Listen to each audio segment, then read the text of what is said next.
you talk about it a lot in the book, these outliers, people being outliers, and you're an outlier yourself.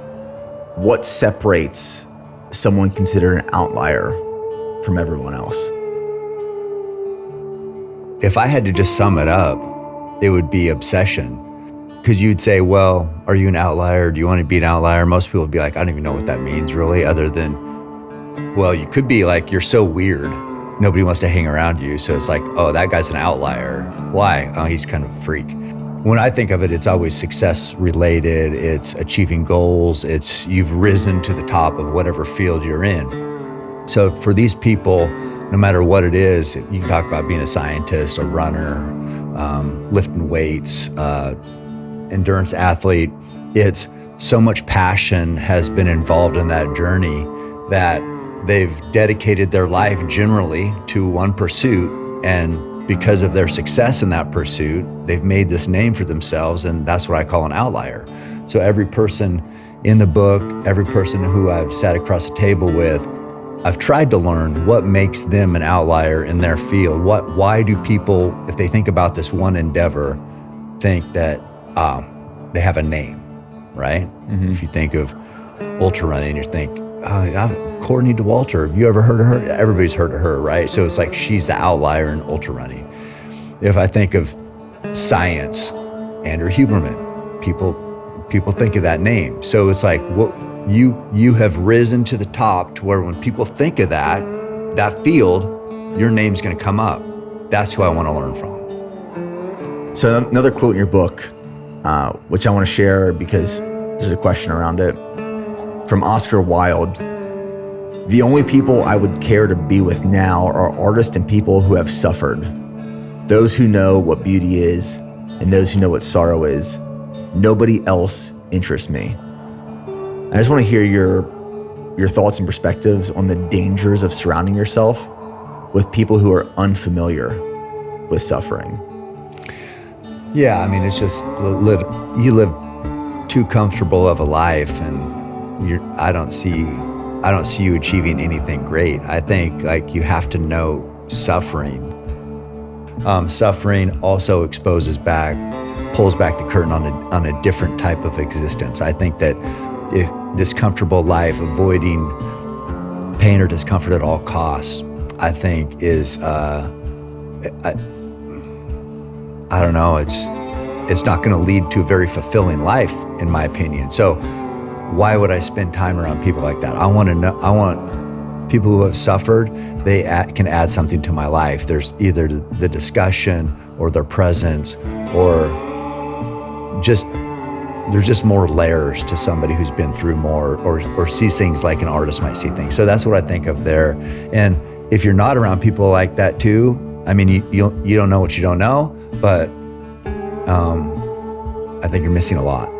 So that's why I like these endurance events and doing what we do, being so focused on training and so focused on leaning into pain, suffering, discomfort, whether it's manufactured or it just happens in life. I just think it definitely changes you. And I don't know, suffering has made me who I am. So that's why I'm pretty protective of the power of it, I think.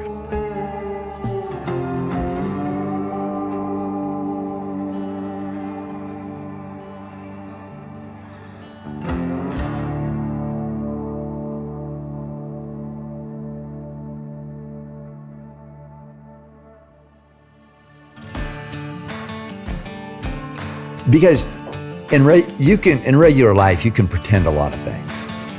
In a 250-mile race, you can't pretend anything.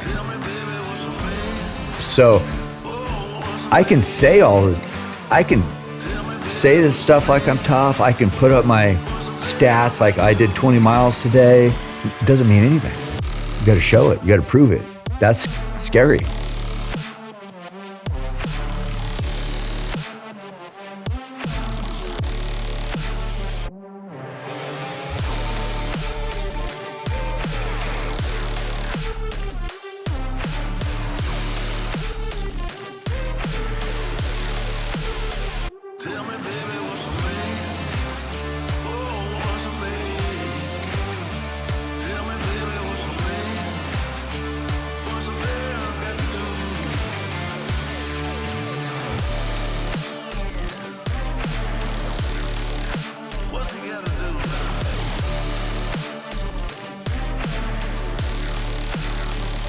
whatever we do, whatever we achieve, doesn't matter because it's always like, what's next?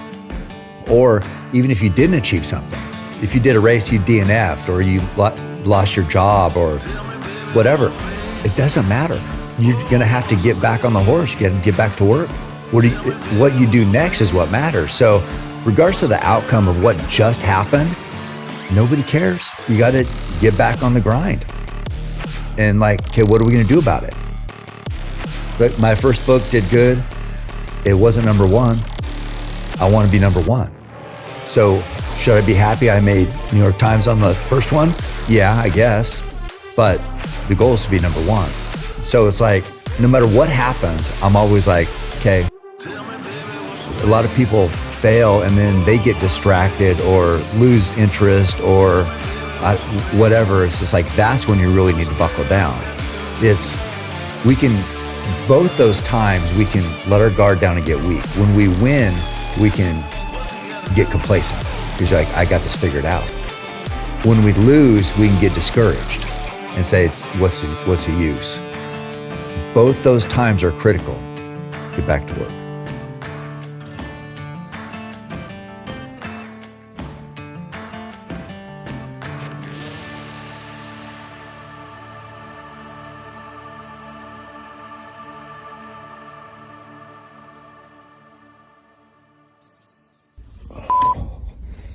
Shit. We got a little coffee for you. Okay. Thank you. How you feeling? What time is it? Out of 10. About 10. I'm feeling. God, this is. I don't know why my hands are so swollen. I take my watch off because it's getting so tight. I don't know what the fuck's going on. So, other than that, it's been pretty good to go. Yeah, you look great.